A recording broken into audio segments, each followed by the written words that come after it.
you feel like I wish, then you start thinking, I wish she did this, I wish she did more of that. And I think that takes you down to this loneliness path.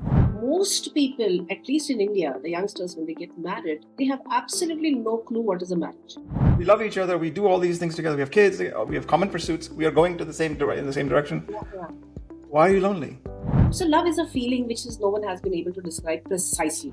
It happens every single day, and then one day, if it's a divorce or something else, it's sudden. It looks sudden to you, but it's been happening every day. Yes. So what are the dangers then of this syndrome? Every relationship problem that you have with your partner, your children, your team members, your parents, starts in the same place. It starts with you. I'm Dr. Sapna Sharma. I've spent 20 years as a relationship and parenting counselor, sitting across from people who are hurting, confused, and looking for answers, but all in the wrong places. And I'm Raju Panjwani, 2 marriages, loss, rebuilding, and I've spent years coaching senior leaders on what it actually takes to show up consciously at work and at home. So here together we are going to have the conversations most people avoid. There's no prescription here, just conversations.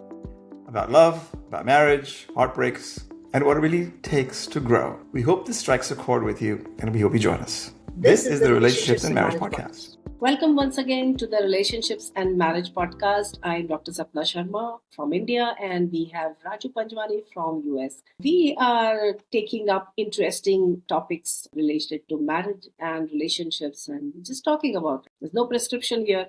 We keep welcoming our audience to tell us what do you want us to talk about. So we got something very interesting, and we thought that let's talk about it. So today's topic is loneliness within a committed relationship. I, as a counselor, have heard that from many people, those that complain. But let's start with Raju today. I would like to start by directly asking you a question. Okay. Please. So, how does someone end up feeling lonely inside a marriage? Which mostly, it's a chosen marriage. You choose the person and you choose the marriage. Well, in the first case, my first marriage, I didn't have a choice. But even if that was the case in the second marriage, you had the choice. So you did that and was very happy. In a committed relationship, right, whether you're married or not, in the US, it's very common not to be married and be committed in a relationship, which is good, monogamy and whatever else. Can you be lonely? I think we were just discussing that subject. And I think there's a difference between being lonely and being content with yourself, right? Being alone in a marriage or being alone anywhere, is a challenge for most people. And it has taken me, for example, 5 years living alone here in this town to feel okay that I'm alone, but I'm not lonely. Now, sure, there are sometimes, sparks and challenges. I go, oh, I wish I had somebody in my life. And so then there is that need or the loneliness aspect comes up, but you don't want to wallow in it because it only lasts very short time. This what we are talking about is like you are physically alone too. Correct. So it is very natural. I'm coming to the... Yeah. So even when in my happy marriage, so to speak, with Kim, I would say there are times, of course, where you feel like I need my space. But there are times where you feel lonely because certain aspects of me may not jive with the other person, right? Or jive with the other person. So you feel like I wish, then you start thinking, I wish she did this. I wish she did more of that. And I think that takes you down to this loneliness path.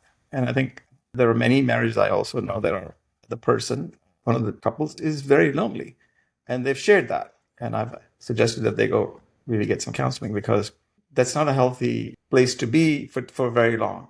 You can feel lonely, you can move on from there to find some way to, otherwise you're going down a slippery slope.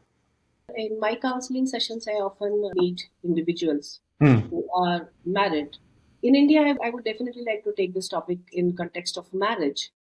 Sure. Because youngsters who are not married and they're not happy with the relationship, they're very easy to part away, right? So let's talk within the marriage. So married couples and individuals who do feel a lot of loneliness because they don't feel any connection with the partner. I would even like to keep away abusive marriage out of this definition. Right. We're talking about a so-called normal relationships where there's no abuse and there are fights or disagreements which regularly happen, but otherwise it's an okay marriage. And still you might feel very, very lonely.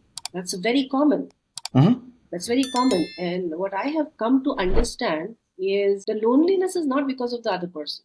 It's usually me, Yes. right? Because I need something. Am I aware of that? What do I Yeah. need? You might have heard of Sri Ravi Shankar. Of course. Yes. I was Art of reading, living. Art of Living. I was reading something that he said that in India, when two people get bored with themselves, they get married.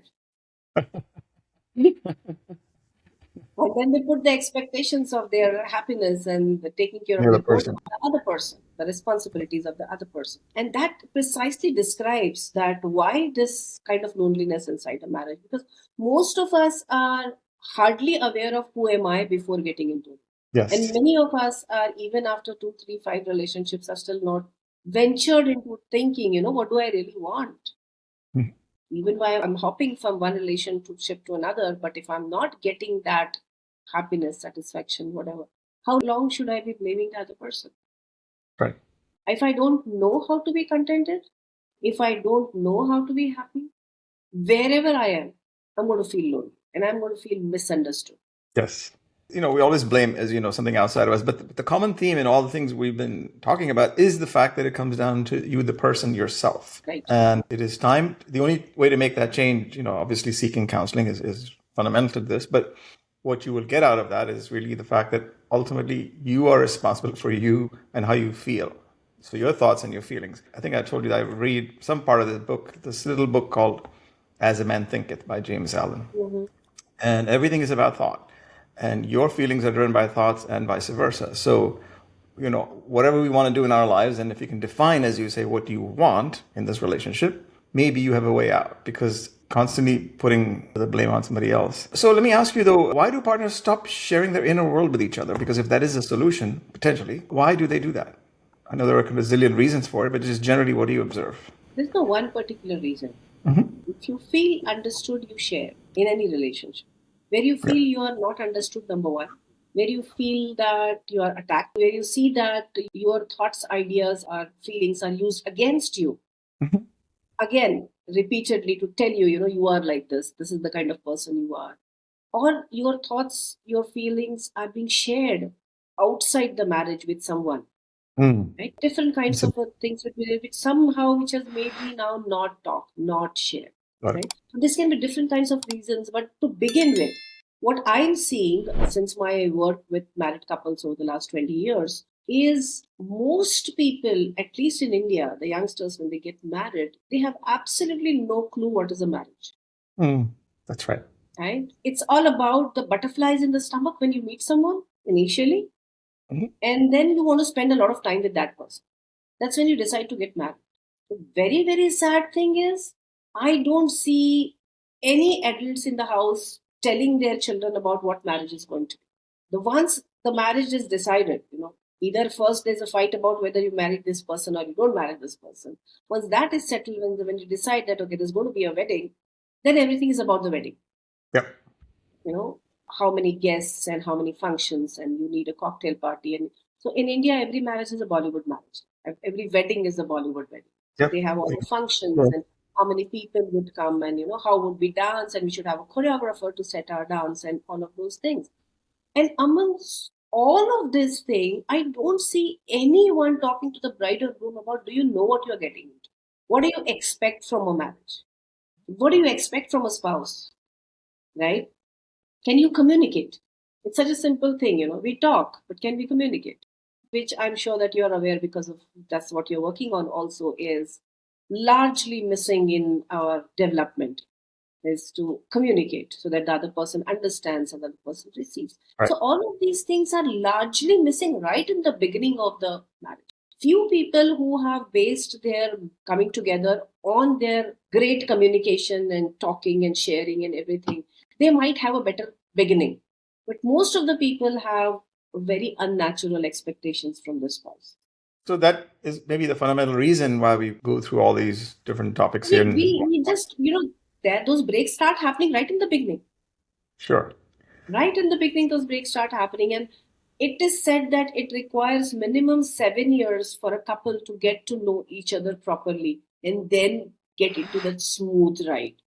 Mm. Right? But those 7 years now for the marriages is too big for them, because they hardly last beyond 3 years. Most of the divorces are happening within 6 months to 3 years. Most of them are divorced Yeah. because that's the time when you require a lot of patience to develop the understanding about the other person. In this whole time, you are defensive, not sure about yourself. All the time, I you are know. trying to protect yourself. So I know this is a little different topic. Maybe that's for another time. Arranged marriages, because whether you fall in love or it's arranged marriage, there are pros and cons to each. But ultimately, you're building towards something that is not there today. It's just the hope that it's going to be a nice, Yes. successful, whatever it may be, right? A companionship, and then invariably there are hurdles, and then one person feels, as you say, lonely. Isn't that dependent completely on the nature of the person? For example, how can somebody really feel lonely when they're among people, sharing a life, your bed, home, etc., and you're lonely? I would say yes and no to that. Like I Okay. started with, of course, that you how much do you know yourself? Can you be happy yourself? That's the first Mhm. step. That can be one of the reasons, right? But I have also seen people who are, happy normally, giving, happy with other people, but Mhm. the spouse is not able to connect there. Correct. Both the things are equally possible. It's not always starting from inside. Basically, it's the difference between the two people. Marriage never happens between two similar people. Spiritually, Yeah. also, it's not supposed to happen between two similar people. Basically, it's Mhm. not supposed to happen between two people who will support each other. It's supposed to happen between two people who will challenge each other to grow, spiritually. And for spiritual growth, you need pain, you need discontent. So Yep. that's Well, another that's a whole topic. other. We should have a session on that. Let's have a session on that, the spiritual aspect of relationships. And I would really like to So, do that. but everything I say I live for, stand for, is spiritual because there's no other journey. It is spiritual because you're a spirit in the body. That's my fundamental belief. Mm. So everything we're talking about is related to that. But that's why there's consciousness. That's why the awakeness. But anyway, back to this topic: can two people love each other sincerely and still leave each other to feel lonely? And if Yeah. that's the case, why? Why would they do that if they really are not only Yeah. committed in a relationship, but they love each other?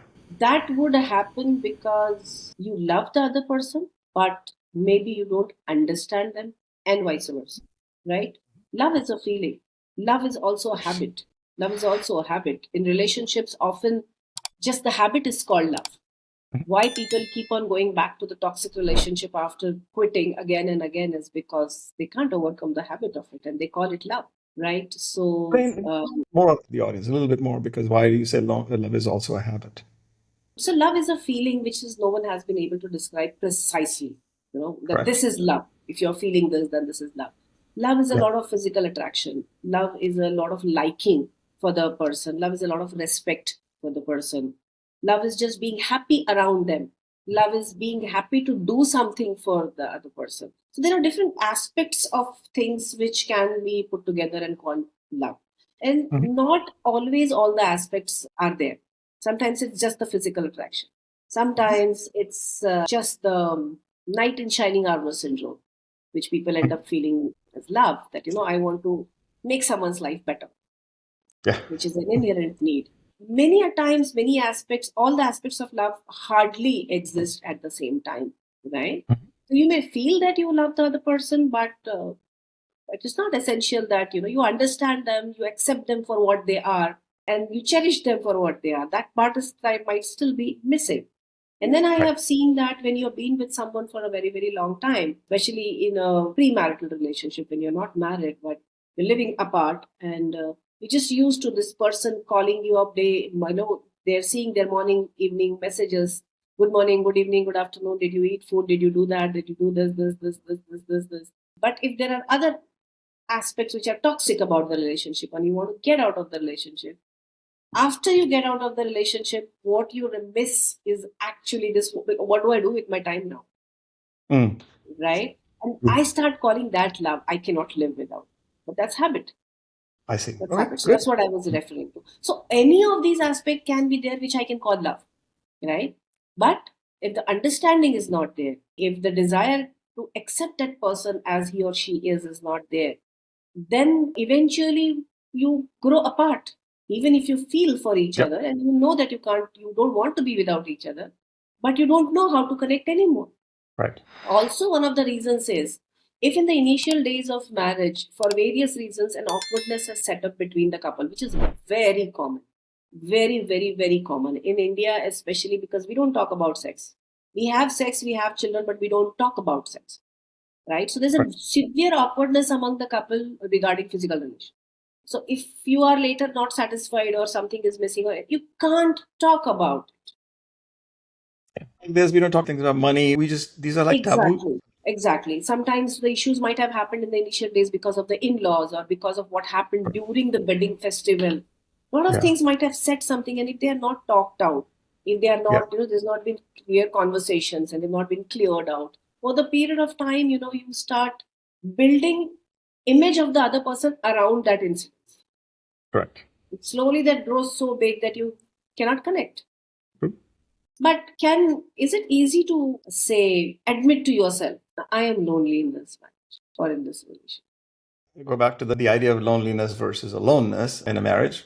Is aloneness in a marriage the same thing as loneliness? Maybe you're saying no, because I need time alone to do certain things Yeah, with we are focus. doing Yeah. that. Not for work. Could be something I just need to take space. I need some. Yeah, I So I think just need to sit and stare at the space. that's right. I need to go for a walk. I know that you cannot go for a walk with me right now at my pace. So let me go and do that. That's not loneliness. So that's space. But why does it happen? What was the question? Sorry.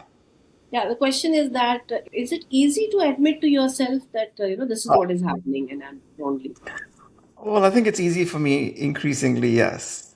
Now, sometimes we get defensive. Somebody says, "Aren't you lonely?" I think you're lonely, Raju. A friend might say that to me. I go, no, no, no, I'm not lonely. And he just comes out because you know you are. Someone's hitting a nerve and saying, so that's why you're working, 12 hours a day and this, that, the other. Well, no, I enjoy what I do. So I feel like I have not enough time to work, but then your energy and all is needed to take your breaks, do your thing so that you can keep putting it out.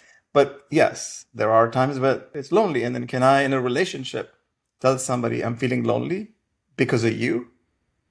No, I think it's because of me. So it's now I have to identify, it's my responsibility now in this case to say, if I'm telling, my lady, hey, listen, I'm feeling very lonely about this or in life right now, even though we have shared interests and things like that. It's conveying that. I don't think I've ever said that except to Kim. I've never said that to anyone. So even to accept that, it needs a lot of awareness of love, and you need to understand that the other person would accept you for who you are. If it is Correct. not there, then you can't even convey that That's right. basic thing that, yeah, because that's very intimate. If I am Yes. feeling lonely, that's very, very intimate And for it can me. be offensive to my partner, right? She Yes, might yes, say, yes, yes. we love each other. We do all these things together. We have kids. We have common pursuits. We are going to in the same direction. Yeah, yeah. Why are you lonely? And Well, they there are might just times. take it an offense that, you are saying something is wrong with me, Correct. while And what that's you are exactly trying to what that bring is. something else. Yeah. There's also one more Or- point that came to my mind, Raju, that also a lot of youngsters, when they get into the marriage, they have this utopian ideas that, once we are married, we're going to do everything together. That's right. I, I guess that's one of the biggest killer there that we have, because the moment we do that, actually refuse to accept each other's individuality. That Correct. he or she is going to like everything that I want to do. That means they don't love me. They don't want to be with me. Is it largely prevalent, Sapna, in younger couples that are coming to you, or can that happen when in their 40s or something? They've already been married for 10, It, 15 it years. can happen at any age. But Yeah. if they're coming to me at 40s, it's been there right from the beginning. Right. Okay. In very few couples, I have also seen that, first 6, 7 years were good, and then this thing happened, and then everything started falling apart. That happens. Hmm. Sometimes it's like till the couple is alone or just on them, it's good. But once the child comes in, Yeah. this usually happens that when the child comes in and an over protective mother who's taking her motherhood very seriously usually starts neglecting the husband, and she believes that her only duty is to take care of the child. And Mhm. in that case, she refuses the presence of the husband in anything other than expecting him to help. Yes. Right? So most of the husbands do suffer from this, that the sexual intimacy is missing, emotional intimacy is missing. There's hardly any sharing. It's all the time. Oh, shh, the child is sleeping. Shh, Right. the child is doing that. No, it's this time. It's that time. It's that time. I've seen many young mothers doing this, especially those who read Dr. Spock during their pregnancy, and they believe that they have to follow everything to the T. You know. They Right. won't go to the parties with their partners saying that, 7 o'clock he has to sleep. That's exactly his sleep time. My child needs the white noise and absolute darkness, and so I can't come to the party. And Mhm. either the husband ends up going alone, but even if he goes alone, he gets the shit after coming back. Excuse my language, but he cannot enjoy because she doesn't want to enjoy. So he's Mhm. getting feeling lonely. There's no physical intimacy. He's again lonely. So this happens in many marriages after the childbirth. So maybe first 4 or 5 years were very good. Happens here all the time, by the way. I've Yeah. noticed this very prevalent in any, doesn't matter which culture you come from. Very, very common. Also, what I'm seeing now in India in newer marriages is what they call modern thing, that I can have all my friends after my marriage also. No problem, absolutely. But then you believe that your friends have more importance than your partner. I see Mhm. that in many couples, and then you are very strong opinionated about it. That, no, my friend can call 12 o'clock in the night. If that friend is a party, you don't know he's got this, she's got this. And Mhm. so other people, when they start taking precedence, okay, Mhm. many a times it's the mother of the son or the mother of the girl, either side's mother-in-law, when they speak with their son or daughter every single day, they Yes. talk about every single thing that's happening in the family. That's when you stop sharing, because you know that they might just share it with their mother or maybe with Right. someone else. So a lot of these kinds of things are happening there because I guess basically we are not aware that what marriage. I try to tell the young people that you are starting a new family. Give respect to your parents, help them, but you've got more responsibility towards the new family which you're starting. Yes. It's your choice, right? It's Right. your choice. The earlier family was your parents' choice. This is your choice, and this is your first responsibility. Okay. So one big outcome of all this to me is I see it is like for those watching and listening, if they're in this situation, this is not suddenly that it happens. It, as you say, it's a buildup of something, and then it's not one thing that the husband or the wife may feel lonely about, right?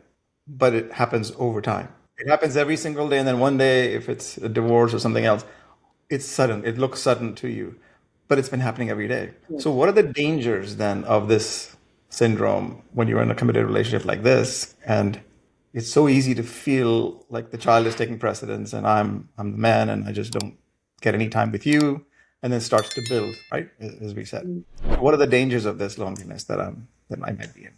One is obviously, of course, the breaking of the marriage, which Mm-hmm. may happen, may not happen. Another danger is one Neither partner. is it. It is definite. Divorce is a danger because I believe that in most of the cases it's not needed. If we are both willing to work on it, it's not needed, Mhm. right? Every marriage can be developed into a beautiful marriage unless there is abuse happening. I would. We're not looking at that in these conversations. Yes. Secondly, the danger is one partner drifting towards some outside agency, getting into Mm-hmm. an extramarital relationship. Again, very, very common. Everyone needs to be connected. That's a human need, to be connected, right? Third is, of course, mental illnesses like depression, Yes. which is again very common in marriages, And and eventually that could be suicide or God knows whatever, right? and domestic Mental violence yeah. and domestic violence. And All of these violence. things can stem from, depending upon the personality of the two people, all of this thing can stem from Mhm. that. And loneliness is not good for anyone, because loneliness by definition is a negative term now. Being alone is Yes. fine, like you said. Loneliness is not good, so the repercussions can be very bad for one person, two people. Suicide, yes, and often that, the other partner says, I don't know, everything was looking fine, but he or she was not feeling it. That it's not good. It's not good in any way at all. I feel that, you need to reach out, ask for help. You and your partner, yeah, I tell people that why do you want to believe that you can solve everything by yourself? It's a Yes. funny thing. If I have a problem at work, I'll go and talk to a colleague or a boss or someone. If I have a Right. problem with my education, I'll go and talk to a teacher or a coach or someone. But if I have problem with my relationship, I believe that I should know everything, and it's pretty shameful to go and talk to anyone. That's sad.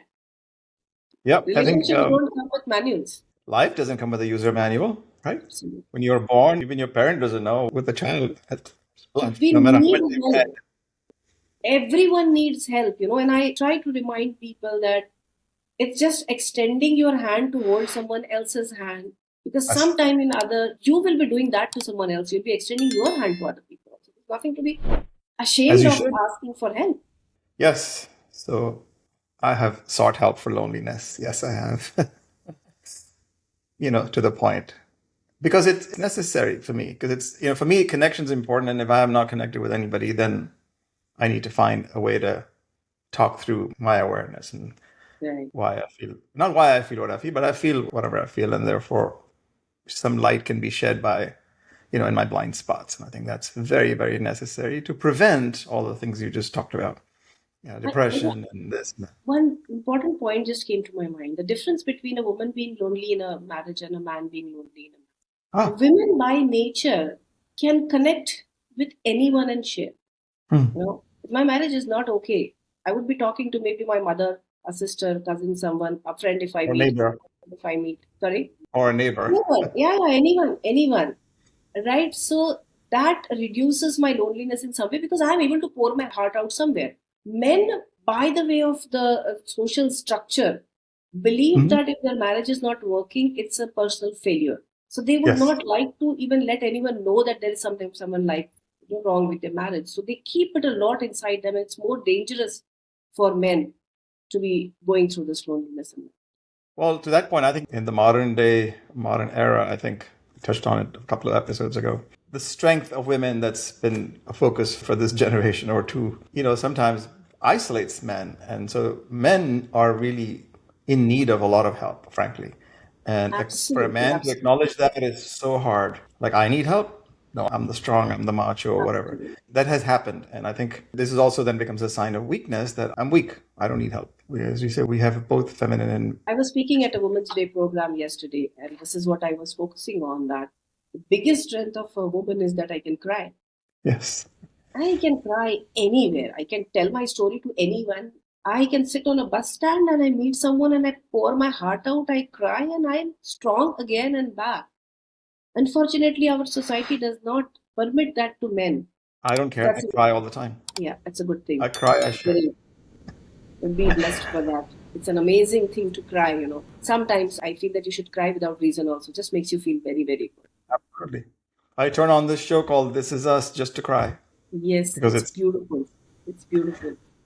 and my sons, the younger two, are actually, they're okay. I said, no one says men shouldn't cry. That's nonsense. Absolutely. Absolutely. I love On that. that note, I believe that, we need to keep reminding viewers all the time that please ask for help. Please connect. Today, you have the option of connecting with anyone in the world that you believe in. You believe in American, you believe in Indian, you believe in African, anyone you believe, you are connected. Please Yes. connect, talk. It's not, life is not worth just, wallowing in your problems. If you're married and if both of you don't get each other, there might be loneliness. It's okay. There's nothing wrong with it. You just find a way out with someone who can really help. Look forward to our next episode. And what is that going to be? I guess let's keep them guessing. The Right. next episode is going to be about, I'm but guessing too. I don't know what it is, but yeah, there are many. yes.